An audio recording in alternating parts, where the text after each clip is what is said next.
صلوا على محمد وآل محمد. الثاني على حب الزهراء. And inshallah, for the quick reappearance of the Imam, a third salawat. بسم الله الرحمن الرحيم. الحمد لله رب العالمين، والصلاة والسلام على أشرف الخلق وأعز المرسلين، حبيب قلوبنا وشفيع ذنوبنا، أبي القاسم محمد وعلى آله الطيبين الطاهرين المعصومين. Assalamu alaikum, brothers and sisters. Warm welcomes to everyone joining us online and those who have attended the center. May Allah subhanahu wa ta'ala increase your rewards abundantly. We are in the month of Shahr Rajab, so please continue to increase your worship, your Salat al-Layl, your mustahab prayers, your ad'iyah, and a lot, for these next few months are inshallah very rewarding. Just a few quick announcements.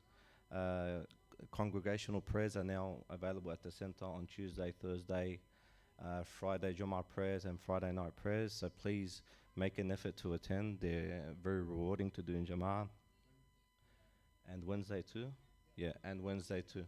Wednesday. So Tuesday, Wednesday, Thursday, Friday, inshallah. Please make an effort to attend the center, and inshallah your efforts will be rewarded. And let's bless the holy night.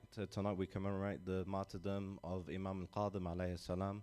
And what better way than to commemorate the words he used to utter with his pure voice. Please welcome Sayyid Hajj Ahmad Rashid to the podium. Sallu ala Muhammad wa ali Muhammad.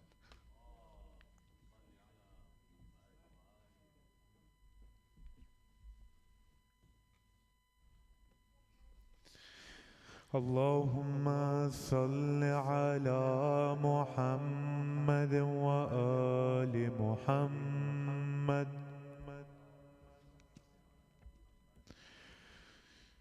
أعوذ بالله من الشيطان الرجيم. بسم الله الرحمن الرحيم.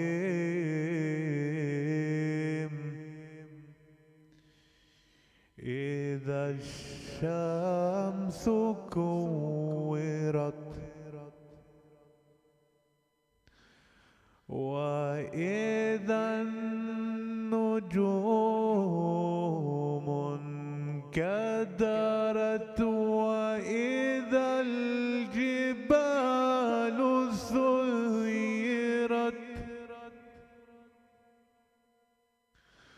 وإذا العشار عطلت وإذا الوحوش حشرت وإذا البحار سجرت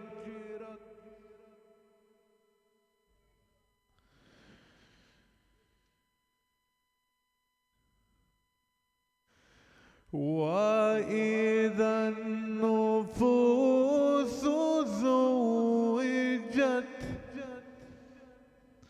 وإذا الموءودة سئلت بأي ذنب قتلت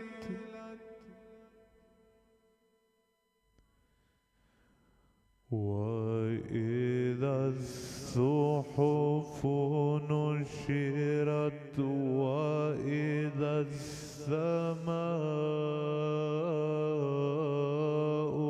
كشطت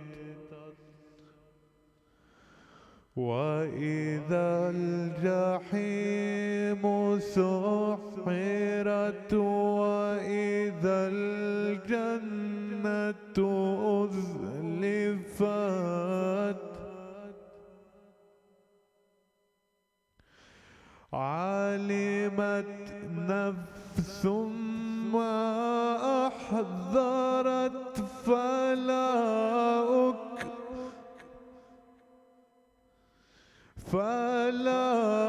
أقسم بالخنس الجوار الكنس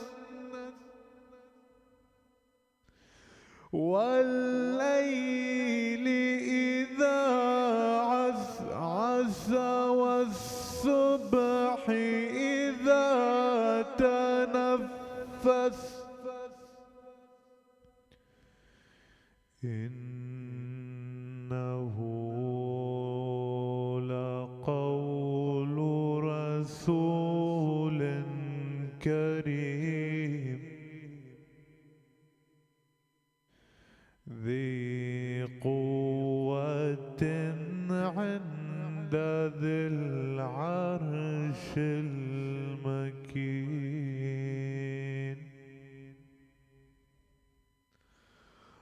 مطاع ثم أمين وما صاحبكم بمجنون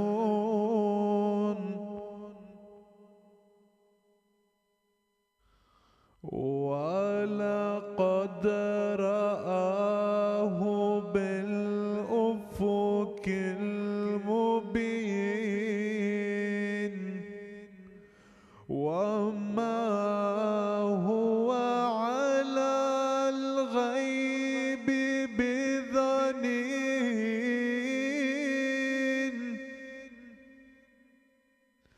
وما هو بقول شيطان رجيم فأين تذهبون إن هو إلا ذكر للعالمين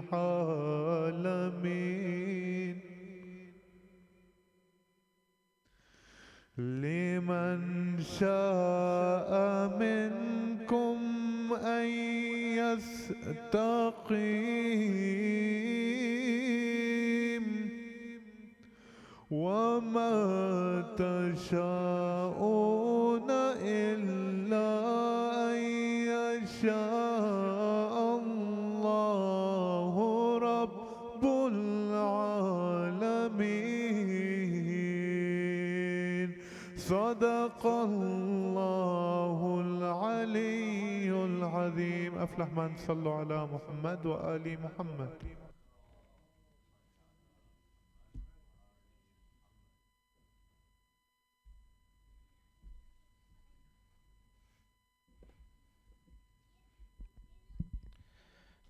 Thank you, Brother Ahmed Rashid, for that beautiful recitation, and thank you for purifying our ears. Inshallah, let's purify our mouths with the salat ala Muhammad wa ali Muhammad. Just a couple more announcements. Inshallah, Eid al-Mab'ath is coming up very soon on the 27th of Rajab. So anyone have an idea what Eid al-Mab'ath is? Just to engage the audience a little bit. Anyone have an idea? It is when Jibreel al-Amin descended upon the Holy Prophet alayhi salam and first uttered the words اقرأ باسم ربك الذي خلق خلق الإنسان من علق. So inshallah, I expect all of you guys to be here, and we'll have a great night. A lot of activities to be done. Kahoot, lucky door. So inshallah, we'll see you all guys, all of you guys here. And a quick mention, congratulations to the sister on their amazing dinner. They managed to raise some great funds. I heard it was a fantastic night, and everyone enjoyed themselves. So a quick salawat for their great efforts. Sallu ala Muhammad wa ali Muhammad. Inshallah, it's an encouragement for the boys, and to inshallah organize a nice Father's Day dinner and raise funds for the center, inshallah. So before welcoming Sheikh Muhammad Mehdi to the podium, just 3 points I want you to remember when next time you go to Imam alKadhem alayhi salam in Iraq, you guys remember me. Just these 3 points, remember them, and remember that I gave them to you on this night. Inshallah, pray for me when you get there. The first one is that his title is Bab al-Hawa'ij. That when you get to the door of Imam alKadhem alayhi salam, is that you ask for whatever you want, and inshallah it will be granted. That's number one. Number two, remember his unique title, alKadhem. Over the 250 years of all the Imams, each one had a unique title. Al-Rida, Al-Baqir, Al-Sadiq. For Imam al-Kadhem, it was Al-Kadhem. Al-Kadhem al-Ghaid. So it's someone who is very, can hold back his anger, can control himself. And inshallah, Shaykh will elaborate more on tonight. And one last one, he's Al-Gharib. So he was one that was taken away from his people, and he had no supporters with him. His supporters couldn't access him. So it was a very turbulent time for him. And also, those who have been to Iraq have maybe seen the prison that he was in. You know, the Abbasids were very cruel people that it's unimaginable to ever put someone in such a prison like that, especially the one who's the descendant of the Holy Prophet. So, inshallah, with 3 loud salawat, let's welcome Shaykh Muhammad Mahdi to this podium and enlighten us with his knowledge. Sallu ala Muhammad wa ali Muhammad.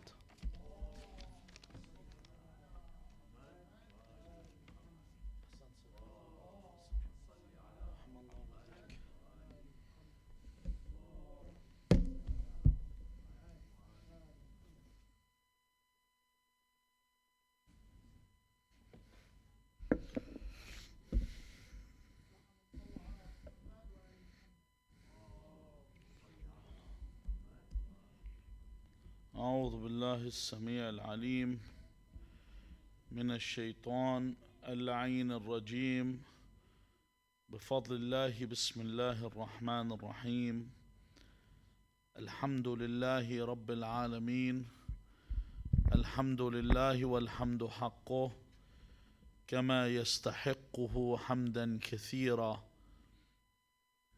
الحمد لله الذي هدانا لهذا وما كنا لنهتدي لولا أن هدانا الله اللهم لعن أول ظالم ظلم حق محمد وآل محمد وآخر تابع له على ذلك اللهم لعن العصابة التي جاهدت الحسين وشايعت وبايعت وتابعت على قتله اللهم لعنهم جميعا ثم الصلاة والسلام على خير خلق الله أجمعين محمد اللهم صل على محمد وعلى أهل بيته الطيبين الطاهرين واللعنة الدائمة على أعدائهم أجمعين إلى قيام يوم الدين قال الله العظيم في كتابه الكريم بسم الله الرحمن الرحيم والقاضمين الغيظ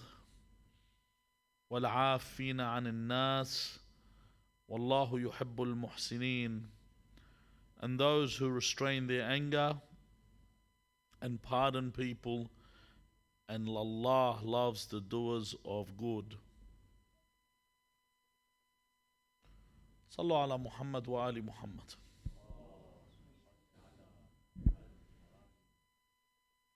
What I can remember was that it was this same event, the martyrdom of the 7th Holy Imam, Al-Imam Musa ibn Ja'far, salawatullahi wa salamu alayh, when we had our first lockdown last year. And that was the first talk that I actually gave during the lockdown, and I sat by myself. And we discussed the coronavirus and where we were. During that time, people were fighting over toilet paper. And it felt like yesterday, and this was a year ago. This is where we are from that time. We learned a lot of things that year.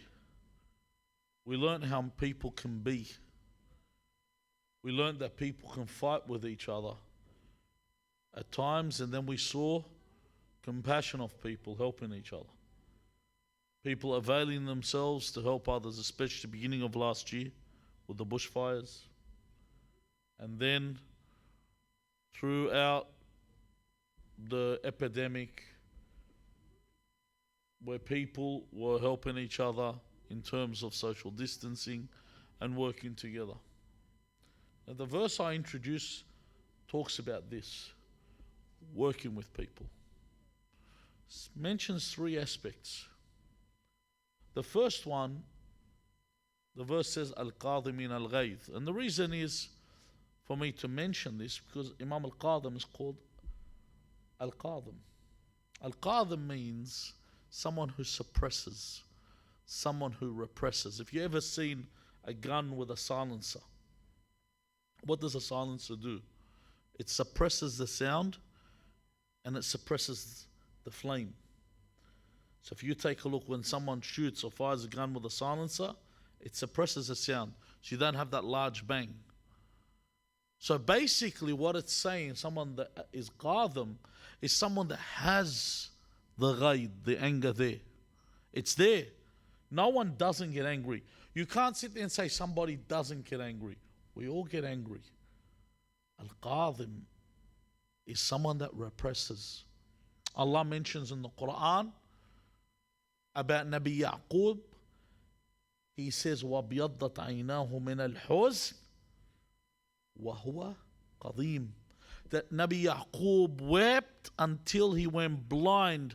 But then God said, and he was a repressor of grief. Qadim, that he was repressing. This is a repression of grief. Imagine grief had hit him, he would have died on the spot. If he allowed it. He repressed it enough that even he went blind. That was so much for him. Someone that represses their anger, Allah says, وَالْقَادِمِينَ الْغَيْظِ. This has got to do with dealing with others. So when I get angry on somebody else. So Allah speaks the first aspect, someone that restrains themselves. Because one of the things that the shaitan controls us with is our anger. When we get angry, shaitan gets into the driver's seat. And that's when people do stupid things. That's when people kill people. That's when people injure people. It's when their anger takes over them and they don't repress it. The second thing, it mentions وَالْعَافِينَ عَنِ النَّاسِ, the people that pardon others or overlook others' faults. You know, some people, when they ask for forgiveness from someone else, the person says to them what? Allah laysa yamhak, I will never forgive you. But the righteous people overlook and forgive immediately. So much so Allah Azza wa Jal shows us the example with who? With His prophets and with the Ahl al-Bayt alayhum as-salam. One of the primary examples is what? It's the example of Abu Abdullah al-Hussein, when Al-Hur comes to him and says that it was me that caused you to remain where you were. I was the one that prevented you from moving. He says, do you forgive me? And the Imam says, if you turn to Allah, then Allah will forgive you. Not sat there and said, hold on. Look at the plight you put me in. We're stuck here. The Imam was verily saying, you've come to God, ahla wa sahla. The third point, it says, Wallahu yuhibbul muhsinin. You ever hear this word muhsin? What does it mean? Allah yuhib. Allah loves al-muhsinin. We need to explain what this means. But before I talk about it, let us first introduce ourselves to Imam al-Kadhem to enter this discussion.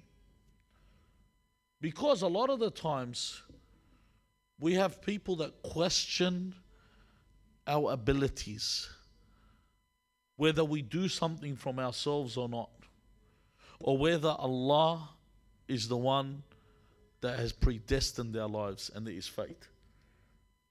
So we come to a point, and this is an introduction to the life of the Imam, then we'll talk about a discussion, where An-Nu'man is Abu Hanifa. Abu Hanifa is the leader of one of the four Sunni schools of thought, the school of Hanafis. Their leader is Abu Hanifa An-Nu'man. An-Nu'man says, I came to visit the sixth Imam, Al-Imam Ja'far ibn Muhammad al-Sadiq salawatullahi wa salamu alayhima. He said, upon entering to visit, he said, I saw a child sitting down. I sat in the room, the child was there. And this child was Imam Musa ibn Ja'far alKadhem.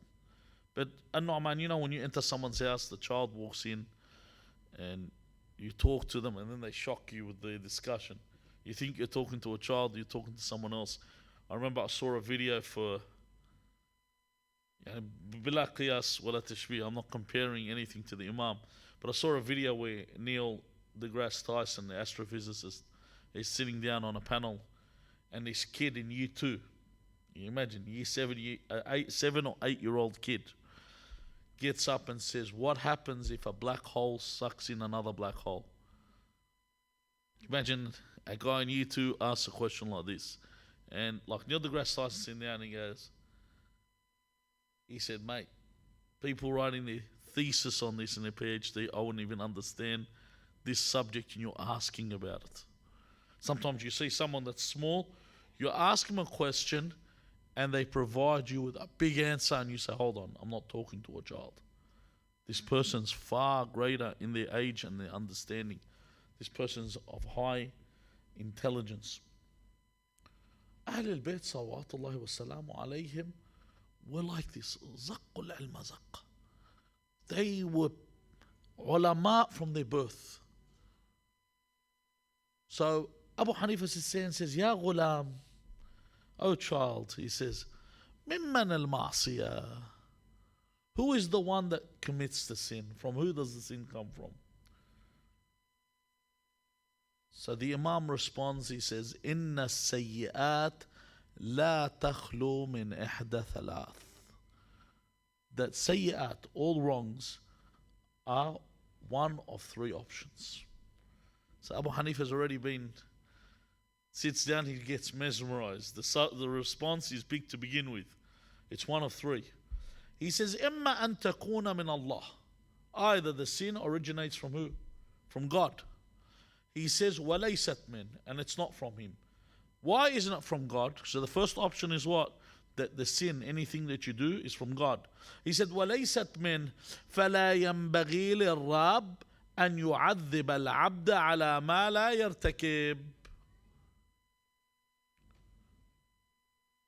It's not of the master, it's not of his doing to punish the servant for something that they did not do.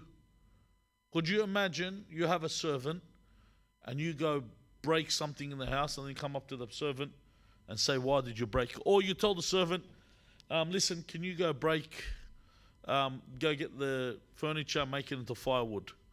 And the servant does what the master tells him to do, then the master punishes him for doing it. It's wrong. So he says, if God is the one making us do what we do, say, Jabr, because this is what Ahl Sunnah wa Jama'ah believe in. You do know that. They believe in the Jabr, because they're all Ash'a'ira. They're not, as I mentioned, I think a couple of weeks ago, I mentioned the difference between Mu'tazila and Ash'a'ira, that they don't believe, they believe in you're predestined. That's it. You just do what you're made to do. So he says to him, if that's the case, then how's God going to punish you for something he told you to do or made you do? Then he says, وَإِمَّا أَن تَكُونَ مِنْهُ وَمِنَ الْعَبْدِ. It says the second option is that it's shared between God and the servant. And then he said, وَلَيْسَتْ كَذَلِكَ. And it's not this. Why? He says, فَلَا يَنْبَغِي لِلشَّرِيكِ الْقَوِيِّ أَنْ يَظْلِمَ الشَّرِيكَ الضَّعِيفِ. Because it's unfair if, say, you and I partnered into something and the stronger partner punishes who? Oppresses the weaker partner. He says, all right, we both did it, but I'm stronger than you. I'm big, you're small. I'm strong, you're weak, and that's it. And there's nothing you can do about it. I'm gonna take that out on you completely. I'm gonna be the one that does what I want. So the second option is also fallacious. Why? Because in both sense, God's punishing you for something he was involved with.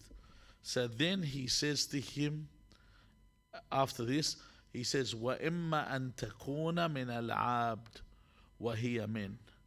The third option is it's the action of the actual person, the servant. And then he says, وَهِيَ مِنْ, and that is the case. Why? Because then God is in the position to punish him. Allah Azza wa Jal is not, and Allah doesn't oppress. Allah doesn't do wrong people. Allah doesn't wrong anyone. So then he says, فَإِنَّ عَفَى فَبِكَرَمِهِ وَجُودِهِ. If God forgives, it's out of what? God's benevolence, out of God's mercy, out of God's grace. And then he says, وَإِنْ عَاقَبَ فَبِذَنْبِ الْعَبْدِ وَجَرِيرَتِهِ.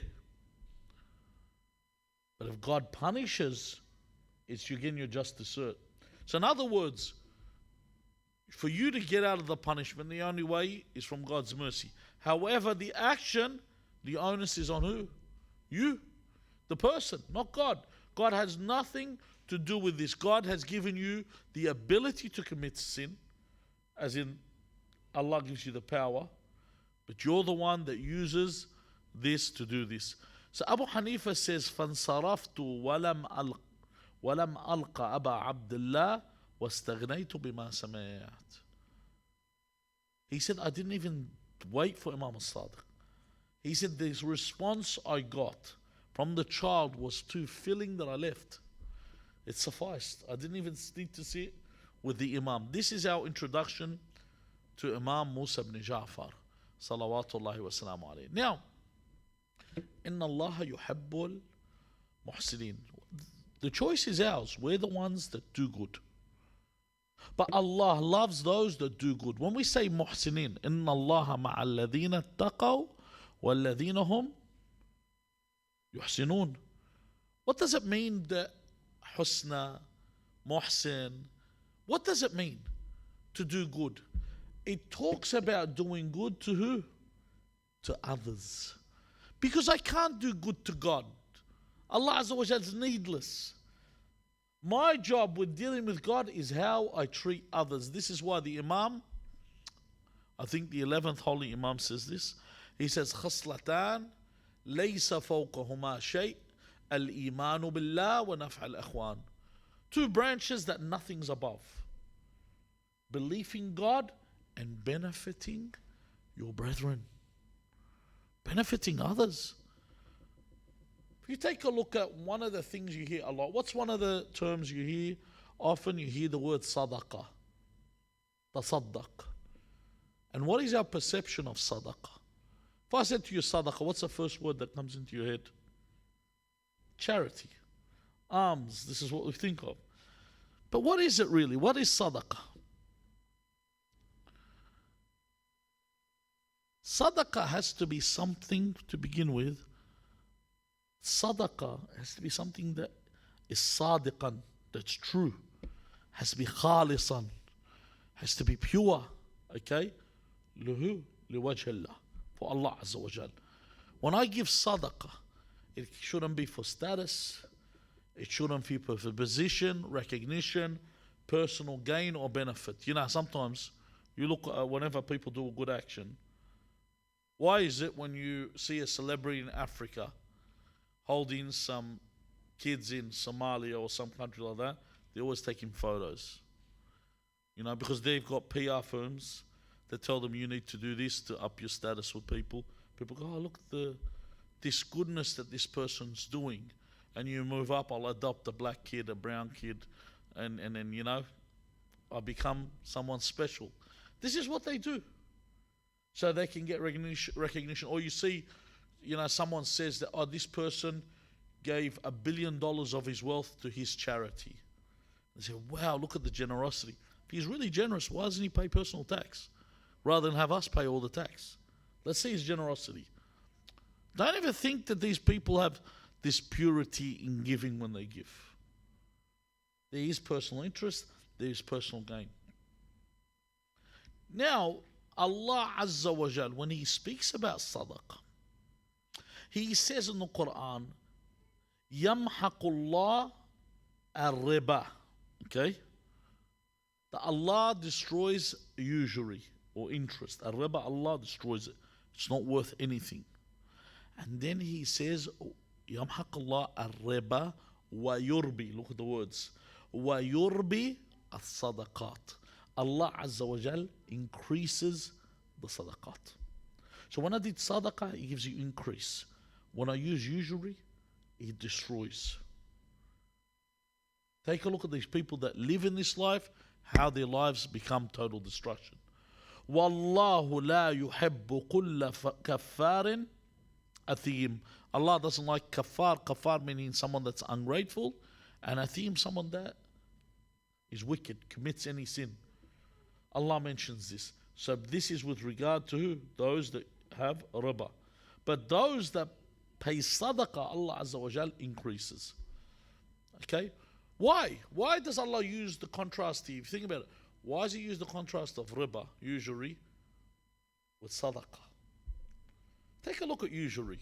You know what interest is? What is our understanding of interest? It's very limited.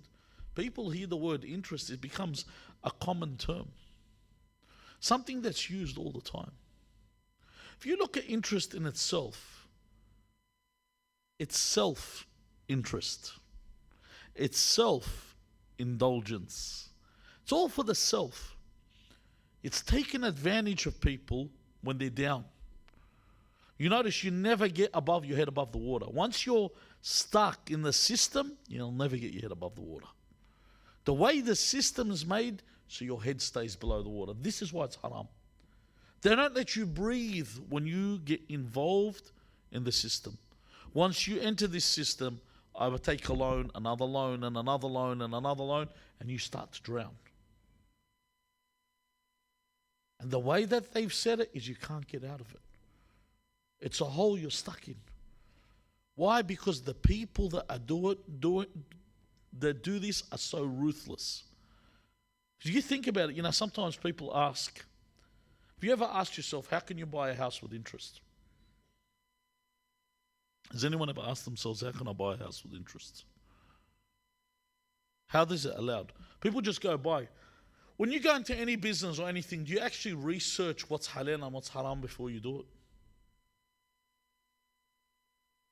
Before you enter into something like this, it's not my subject, something you should research. If anyone wants me one day to talk about interest, inshallah, I'll do it as a subject. How can I do this? How does it work? You notice something, these banks, they never fall. This is the thing people don't understand. Do you remember that day where all the big corporations, Goldman Sachs, JP Morgan, when they're all getting the bailout? Does anyone remember that day when they were walking in? And you know what they did with the money? They just golden parachutes, golden handshakes. No one really put the money back into the system. All these CEOs just got big payouts and walked out. So pretty much the money wasn't going the right place. Self-indulgence. Whereas sadaqah does what? It's different. It causes philanthropy. It causes compassion.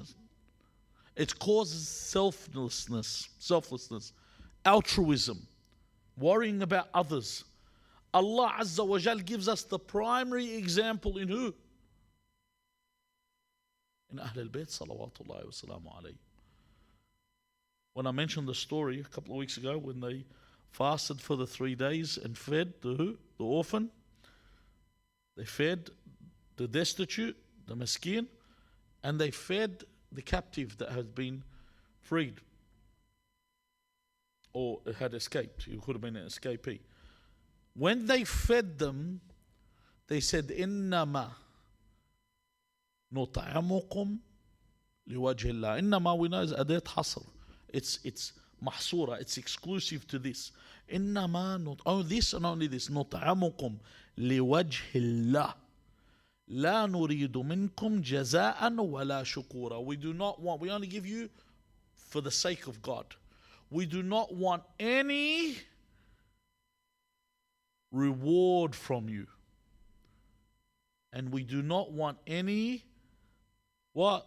Thanks. You know this is mind-boggling. Why? Because if you walk into a shop, you have to say thank you, even though you're paying money. You pay money, thank you for the service. Imagine someone does a job for you, you say thank you, even though you're paying for it. Whereas you're not getting a service done. You are getting a freebie. You're getting a handout, and the Imam says, I don't even want you to thank me. I don't even want a reward. When we look at the word sadaqah in fiqh, when we study it in jurisprudence, it's not mentioned as sadaqah. It's mentioned as ihsan.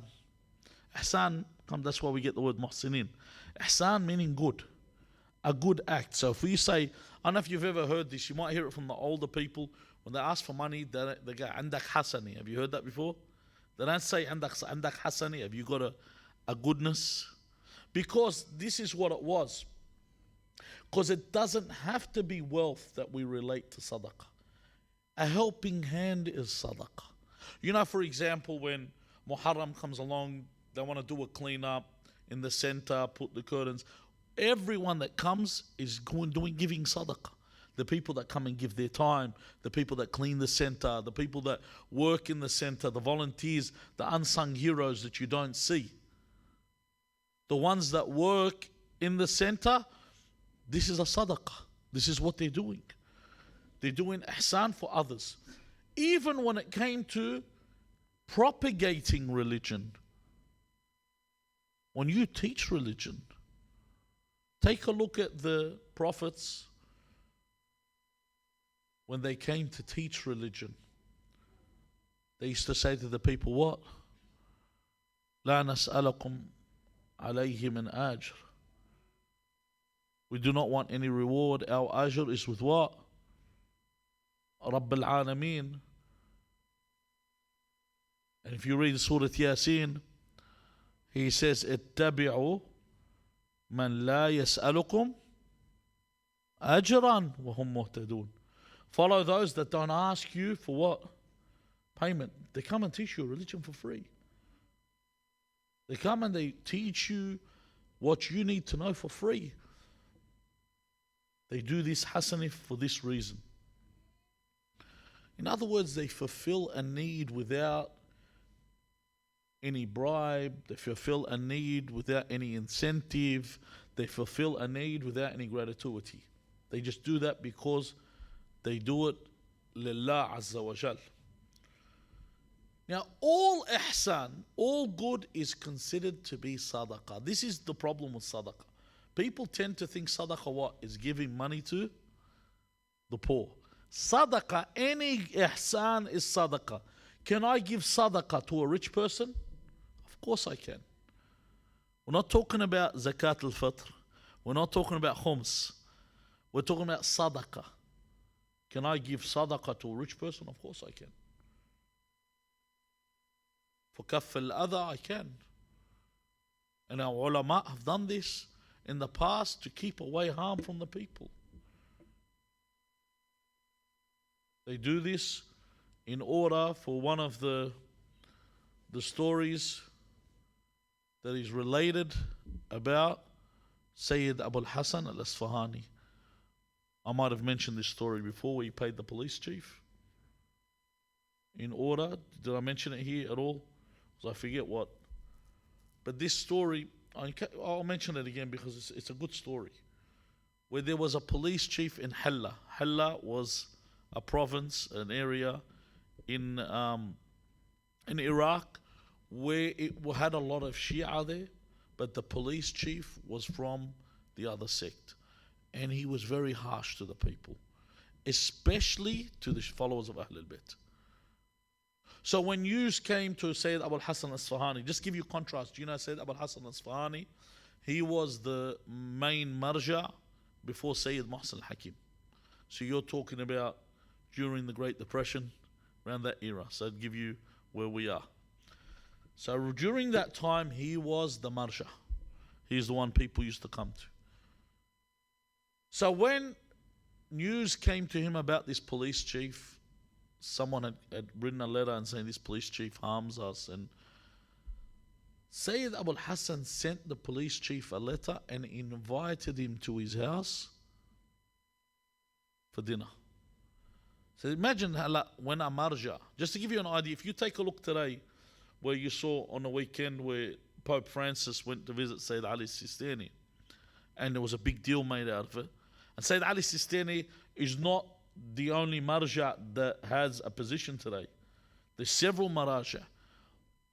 But back then, like even in Najaf itself, they tell you the maraja al-arba. There's the Sayyid Sistani. In Najaf itself, Sayyid al-Hakim, Sheikh al-Fayyad, and Sheikh al-Najafi, Bashir al-Najafi. They're the big four in Najaf. That's in one city. There's still the ulama in Qom and what have you. So, back then, Sayyid Abu al-Hasan was the marja.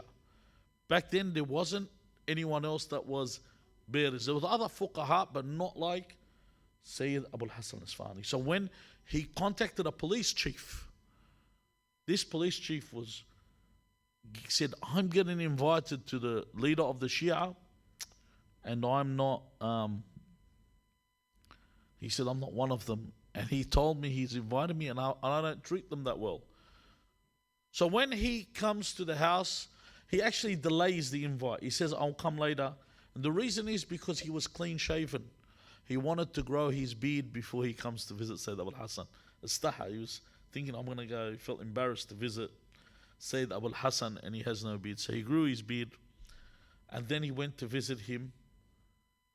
And he took along the person that gave him the letter, which was the guy that had complained. His name was Abu Ali. I can't remember the full name. But he took him with him, and they went to visit Sayyid Abu al-Hasan.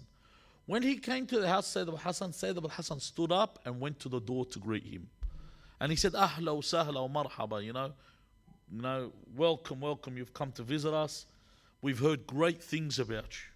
And this guy, the whole time, he's thinking to himself, what greatness? Has a confused look on his face. I know what I've been doing. And he says to him, how much is the government paying you for what you do? And he goes, Sayyidina, I get 4 dinars a month. 4 dinars a month back then, in that time, was big money. Wasn't small. You're talking about like a wage, and if you want to put it in today's terms, it's someone that's, you'd say level 10 or something like management, someone with a really good salary. So Sayyid Abu al-Hasan said, is that all they pay you? He said, that's so little for what you do. He said, I'm going to pay you 4 dinars a month on top of that. But the money that I'm going to give you, and this is not what we're talking about, mustahab, this is wajib. The money that he's using is from the Khumus. Saham Imam. He said, the money that I'm going to give you is clean. It's not like the government's money. You don't know where it came from. Because the money I'm going to give you is clean and pure, you need to make sure that you, your wife and children pray on time. Because the money, I know you pray in that, but just make sure your prayers are correct, everything's right. And this person never prayed. No one in his family knew, and he used to drink. So when he was so happy, he was elated, he's going to get 8 dinars, double his salary. As he's leaving, he calls Abu Ali, the man with him, he said, listen, من اليوم اعتبرني أحد منكم. I'm one of you now. He said, but I don't even know how to pray. Can you come to my house and teach me and my family how to pray? With this money, he was able to transform all of Hilla. Why? Because this police chief started to treat the mu'mineen better. So do you understand how it's used sometimes? This is with wajib khums. Imagine with sadaqah. Sometimes you have someone you know that he's well off. You might be able to deviate their thought, deviate in a good way, and I mean in a derogatory sense, from bad to good in the way that you treat them in this manner. Even the Quran says, وَمِنْهُمْ, this is the verse says, مَنْ يَلْمِزُكَ فِي الصَّدَقَاتِ. There are those that criticize, they talk about the Prophet when it comes to the distribution of the charities. فَإِنْ أُعْطُوا مِنْهَا رَضُوا. If you give them of the charity, what are they? They're happy. And then he says, وَإِنْ لَمْ يُعْطَوْا مِنْهَا إِذَا هُمْ يَسْخَطُونَ. But if you don't give them, they become angry. Sometimes this is what it comes to. I want to bring someone towards me, I deal in this manner towards them. So what is it that affects the reward of the sadaqah? It relies on two things. Number one, it relies on my motives when I give it.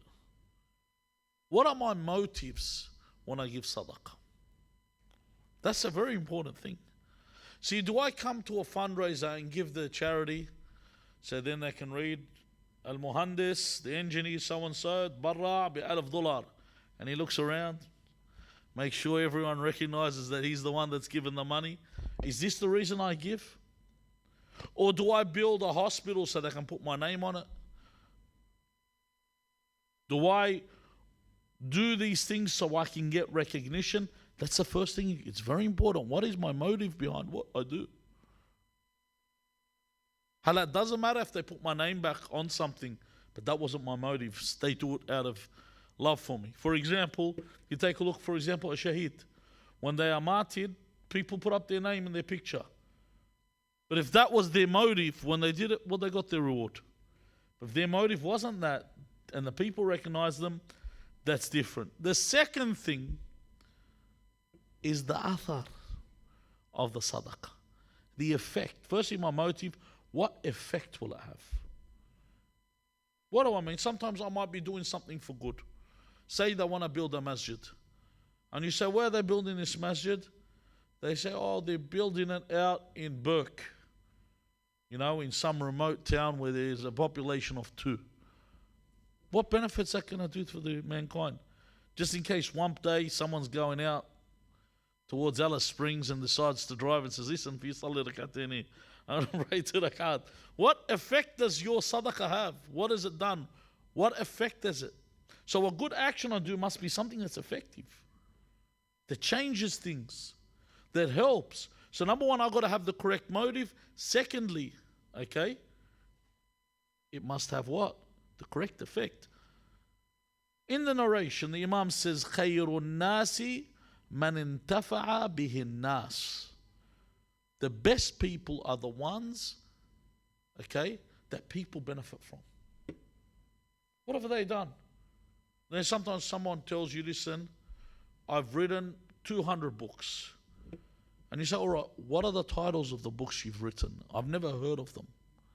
What were you doing? Just writing? Is just, you know, sometimes I see these people, they write a book, and it's a compilation, I swear to God.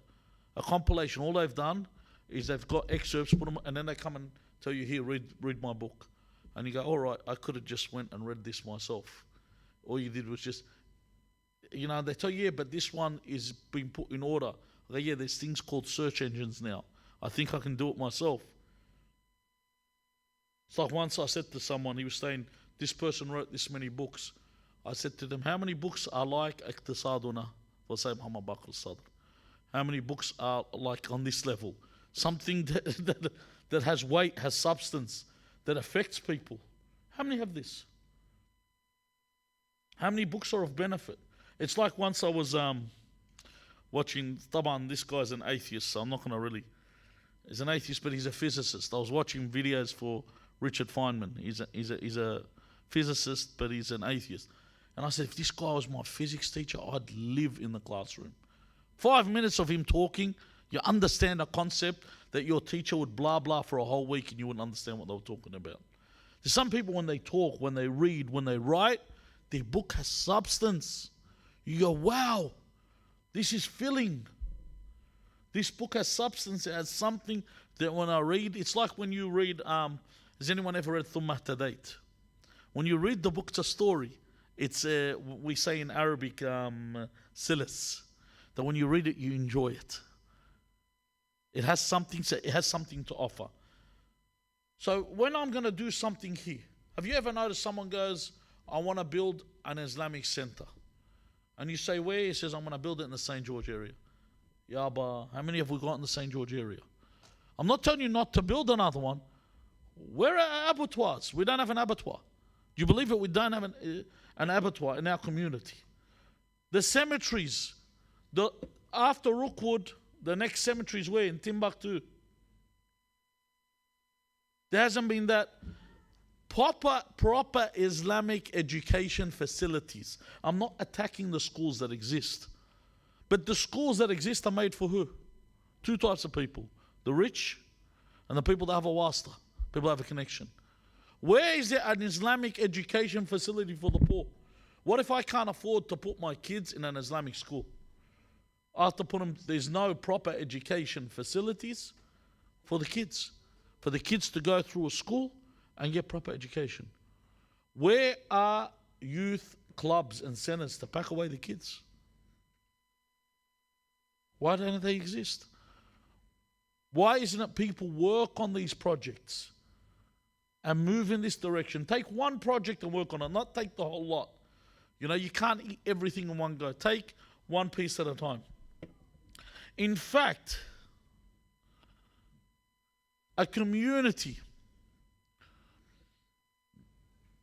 that resurrects, a sadaqah that resurrects a community is better than one that is a quick fix. You remember that saying where we say, give a man a fish and you feed him for a day, teach him how to fish and you feed him for the rest of his life? This is what they do.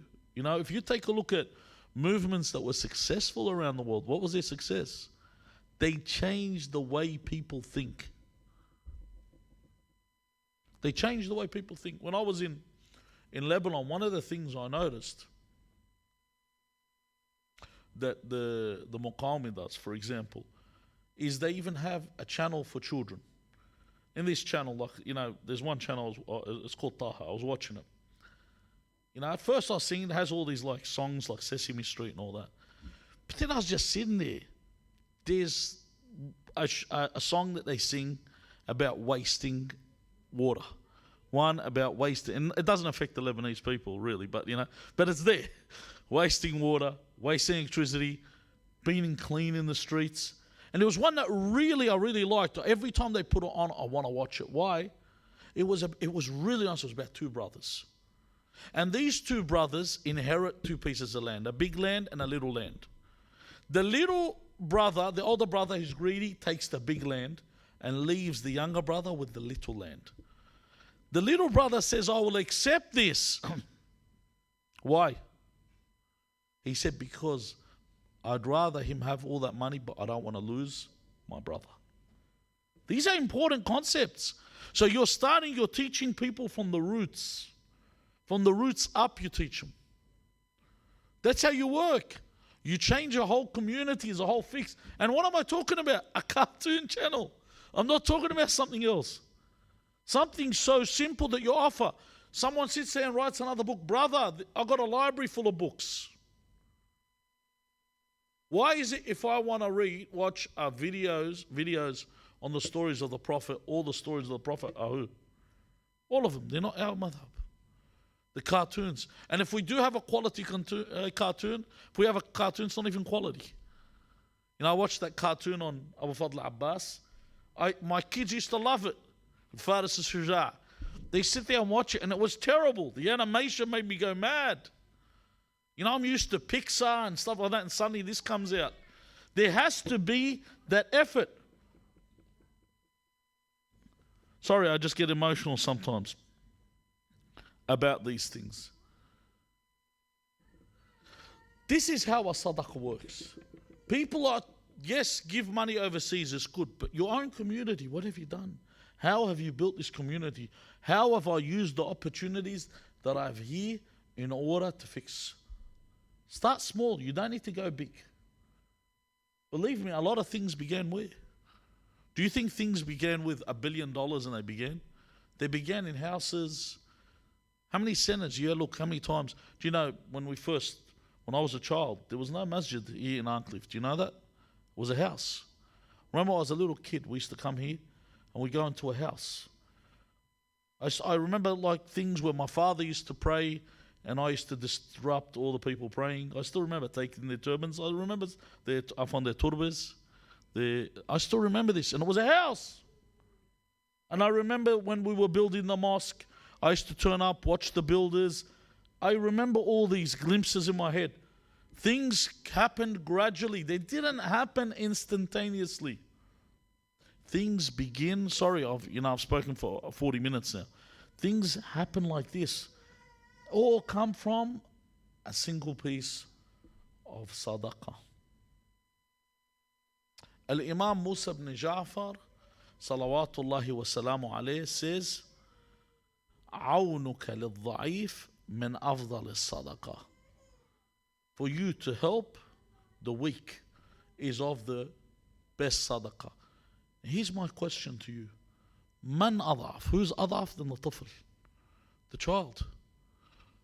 The weakness is the child. Where do we start with teaching our kids? Honestly, have a look. How many of you have got Netflix at home?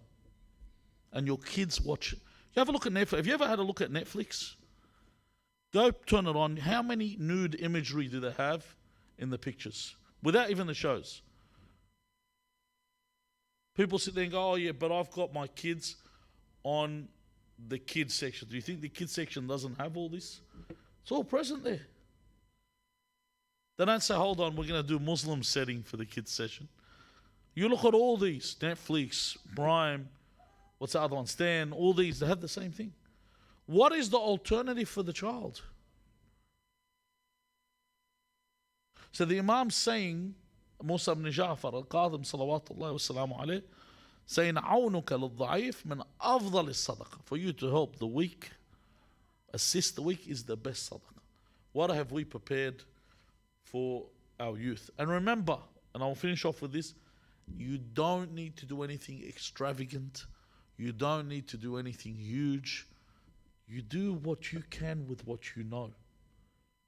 Something small. What's your contribution? You form a group, you do a contribution. These days, you don't even need to sit with each other. You make a WhatsApp group. Have you seen when people make a WhatsApp group, we're going to do Khatm al-Quran. Have you seen that? She says, especially sisters love to do this. The sisters go, all right, I'm going to recite the Quran. You do this jizat, that one does that jizat, that one. And you do 30 jizats, and you can do them in 1 day, 2 days. You recite the whole Quran. In how many? In 2 days. So together, we have the proverb, small strokes fell great oaks. All this little bit eventually makes a great movement. We ask Allah Azza wa Jal to grant us the opportunity to visit the grave of Musa ibn Ja'far, salawatullahi wa salamu alayhi, and to make us of those that benefit society and the community. We ask Allah Azza wa Jal not to take us from this world until He is pleased with our actions. We ask Allah to hasten the reappearance of our Master Al-Hujjat ibn Al-Hasan Al-Mahdi, arwahuna fidah. Bismillah ar-Rahman ar-Rahim. Allahumma salli ala Muhammadin wa ali Muhammad. Allahumma kulli waliyika al-Hujjat ibn Al-Hasan. صلواتك عليه وعلى آبائه في هذه الساعة وفي كل ساعة وليا وحافظا وقائدا وناصرا ودليلا وعينا حتى تسكنه أرضك طوعا وتمتع فيها طويلا برحمتك يا أرحم الراحمين. وصل اللهم على محمد وآله الطيبين الطاهرين.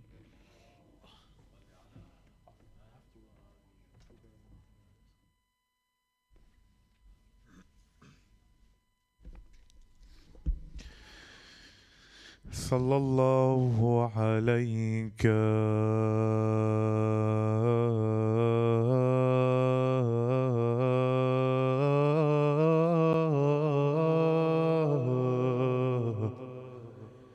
يا رسول الله وعلى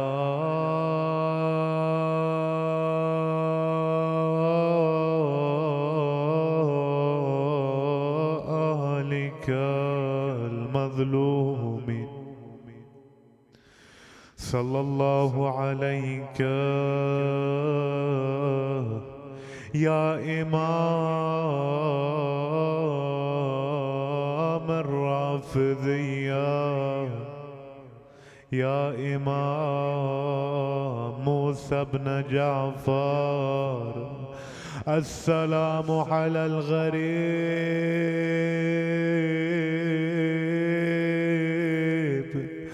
ببغداد والغريب بكربلاء. السلام على الحسين وعلى علي بن الحسين وعلى أولاد الحسين وعلى أصحاب الحسين. يا ليتنا كنا معكم فنفوز فوزا عظيما.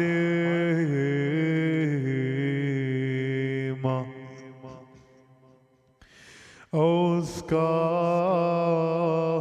and ground, start weeping profusely over Imam alKadhem. And in Kadhimiyah he stayed in pain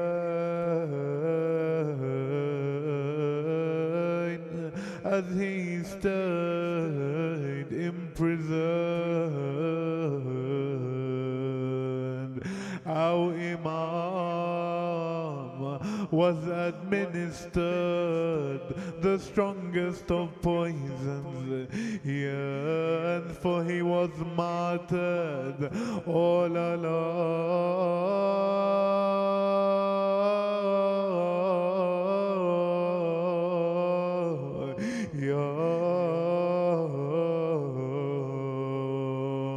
Wailing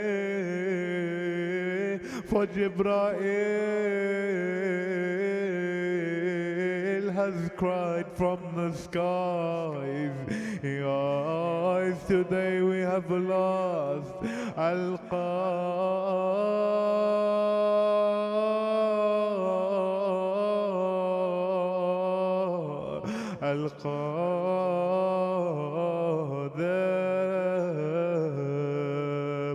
The seventh sky shook for your loss, Wawela. The angels in the skies have now become lost, crying for you is Rasulullah, and crying for you is Zahra.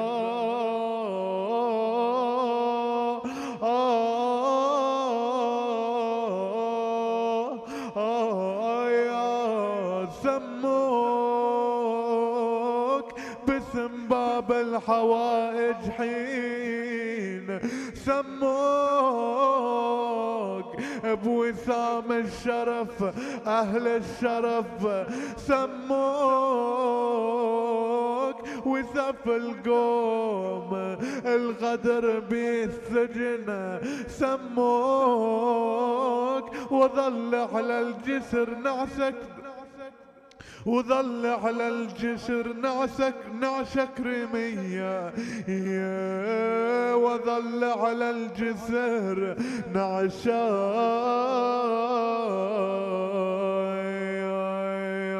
يا كرمية.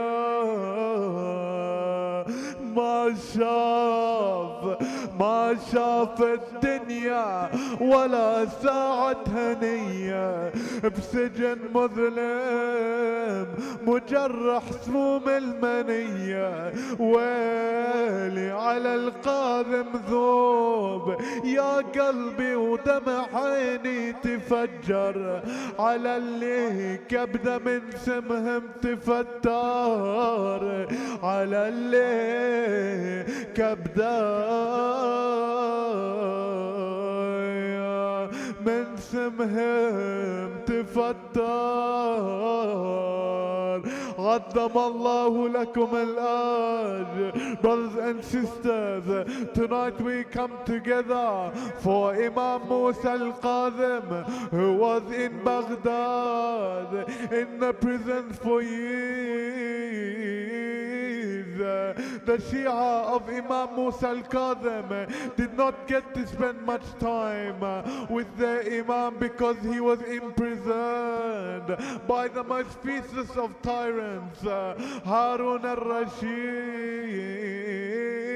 to the point where they would call him Imam al-Rafidiyya. That's how alone your Imam was, until it became a time after 16 years in prison. Harun wanted to administer poison to our Imam. What he did, he sent someone with some dates to the Imam. The Imam would eat 7 dates. But before this, a man by the name of Ali ibn Suwaid from the Shia would visit the Imam. He would ask the Imam, "Oh Imam, Matal Faraj, when will you be returning to us?" He would say, "My returning is close. When will you be returning, my Imam?" "I will be returning on this Friday." So go and inform the Shia. He would leave the Imam. He would go from door to door to the Shia, informing them that their Imam would be coming out. But what would happen to the Imam from then till Friday, to the day of Jum'ah? He was administered the poison. He ate 7 of the grapes. Now what will happen after 3 days in pain? You can imagine someone sitting in a prison, no light, nothing at all, the chains on his neck, the chains on his hands and legs. Why, Imam? He would begin to go pale, his legs would swell up until it would become time for him to leave this world. He would read some ayat from the Quran. He would face the Qibla. Rasul Allah يقول إذا حل الموت على المؤمن عرق جبينه سكن أنينه مد يديه مد قدمه وفاضت روحه.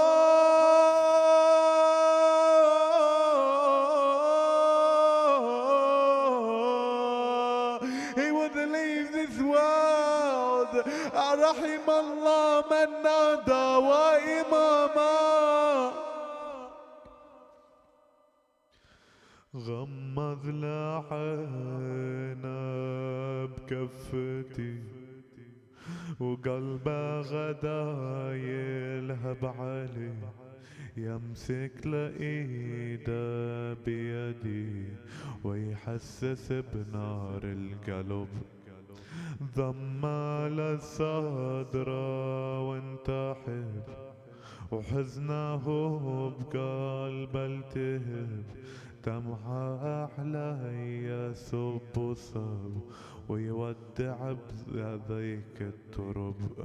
بعدك ظل بغربتي منه اليكف كيف دمعتي.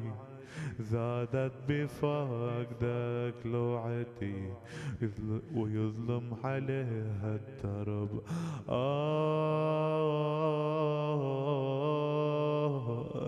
They would come after 3 days to find the Imam having left this world all alone. وغربته. the Shia of the Imam would be waiting at the Jisr of Baghdad. They would be waiting there as the Imam has promised that he will return to them. Imagine these brothers and sisters.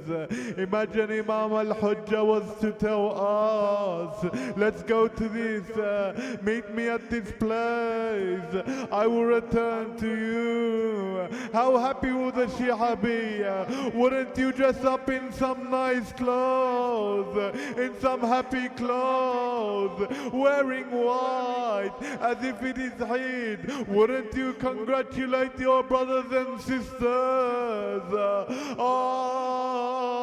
You can imagine that everyone there would be congratulating each other. But what are they congratulating each other for? For the death of Imam Musa alKadhem.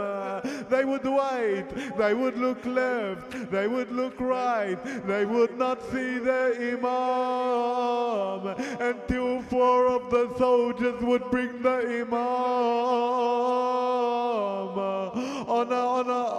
would bring the body of the Imam and place it in front of them. They would ask, who is this man? This is your Imam al-Rafidiyya. Brothers and sisters, there is a similarity in the death of Imam Musa alKadhem and Imam al-Hussein alayhi salam. Brothers and sisters, at the time of their death, there was no light for both of them, but Imam Musa alKadhem was sheltered in walls, while Abu Abdullah al-Hussein was sheltered in arrows. They say that the arrows on Yom HaAshura would cover the sun.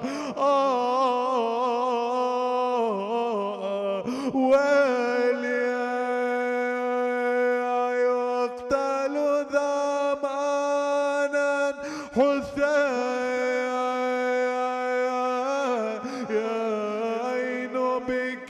بكربلاء وفي كل عدو من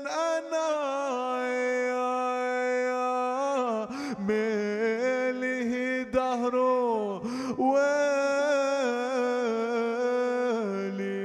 إنا لله وإنا إليه راجعون. Brothers and sisters,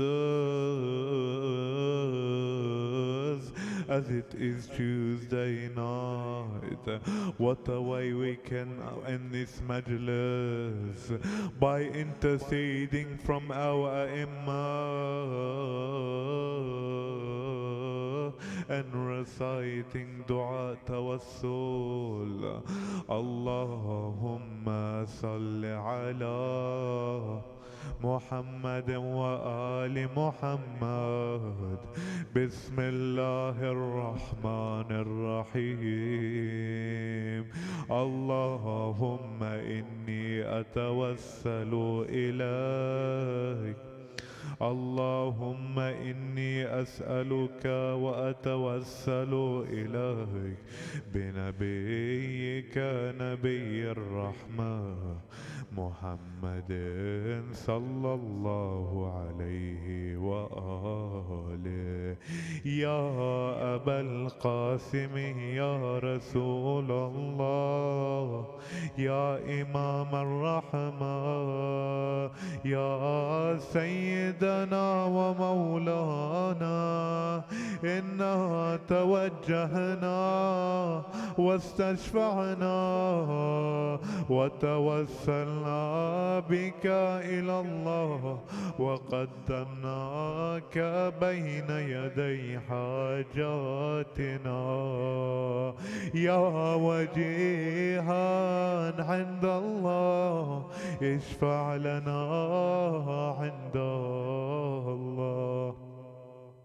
يا أبا الحسن يا أمير المؤمنين، يا علي بن أبي طالب، يا حجة الله على خلقه، يا سيدنا ومولانا، إنا توجهنا واستشفعنا وتوسلنا بك إلى الله، وقدمناك بين يدي حاجاتنا، يا وجيها عند الله اشفع لنا عند الله.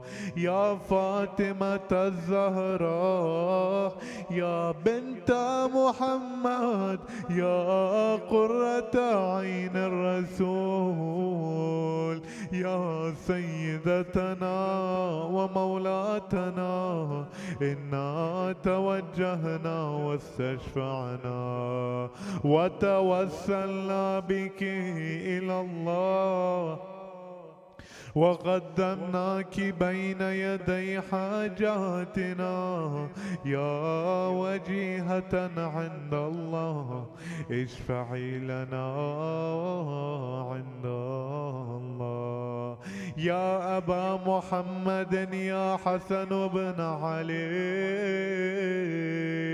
أيها المجتبى يا ابن رسول الله، يا حجة الله على خلقه، يا سيدنا ومولانا، إنا توجهنا واستشفعنا وتوسلنا بك إلى الله، وقدمناك بين يدي حاجاتنا، يا وجيها عند الله اشفع لنا عند الله.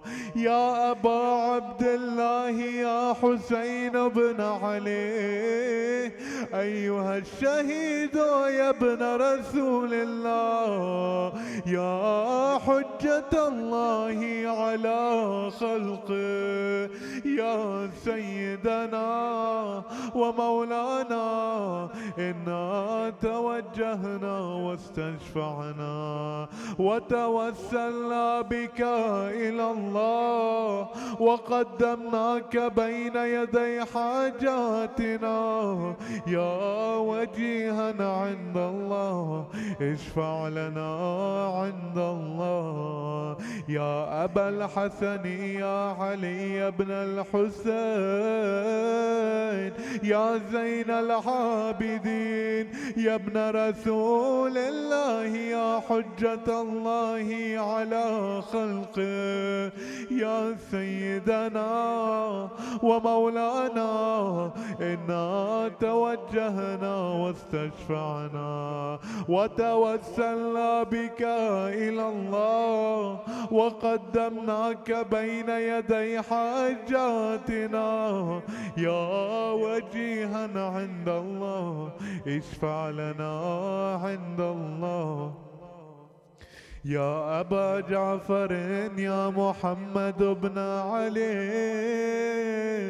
أيها الباقر يا ابن رسول الله، يا حجة الله على خلقه، يا سيدنا ومولانا، إنا توجهنا واستشفعنا وتوسلنا بك إلى الله، وقدمناك بين يدي حاجاتنا، يا وجيها عند الله اشفع لنا عند الله. يا أبا عبد الله، يا جعفر بن محمد، أيها الصادق يا ابن رسول الله، يا حجة الله على خلقه، يا سيدنا ومولانا، إنا توجهنا واستشفعنا وتوسلنا بك إلى الله، وقدمناك بين يدي حاجاتنا، يا وجيها عند الله اشفع لنا عند الله. يا أبا الحسن، يا موسى بن جعفر، أيها القادم يا ابن رسول الله، يا حجة الله على خلقه، يا سيدنا ومولانا، إنا توجهنا واستشفعنا وتوسلنا بك إلى الله، وقدمناك بين يدي حاجاتنا، يا وجيها عند الله اشفع لنا عند الله. يا أبا الحسن يا علي بن موسى أيها الرضا، يا ابن رسول الله، يا حجة الله على خلقه، يا سيدنا ومولانا، إنا توجهنا واستشفعنا وتوسلنا بك إلى الله، وقدمناك بين يدي حاجاتنا، يا وجيها عند الله اشفع لنا عند الله.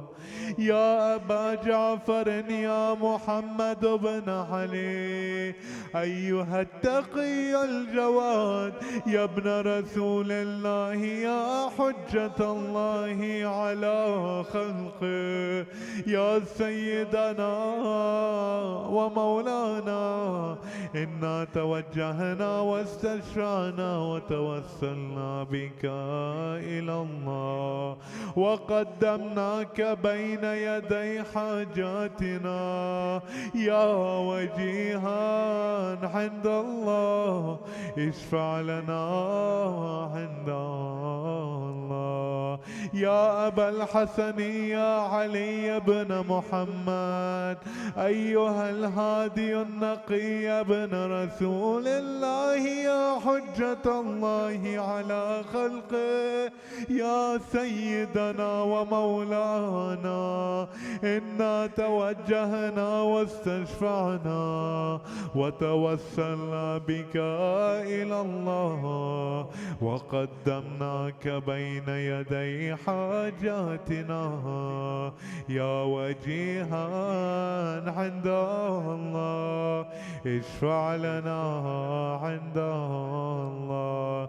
يا أبا محمد يا حسن بن علي أيها الزكي العسكري يا ابن رسول الله، يا حجة الله على خلقه، يا سيدنا ومولانا، إنا توجهنا واستشفعنا وتوسلنا بك إلى الله، وقدمناك بين يدي حاجاتنا، يا وجيها عند الله اشفع لنا عند الله. يا وسي الحسن والخلف الحجة أيها القائم المنتظر المهدي، يا ابن رسول الله، يا حجة الله على خلقه، يا سيدنا ومولانا، إنا توجهنا واستشفعنا وتوسلنا بك إلى الله، وقدمناك بين يدي حاجاتنا، يا وجيها عند الله اشفع لنا عند الله. اطلبوا حوائجكم.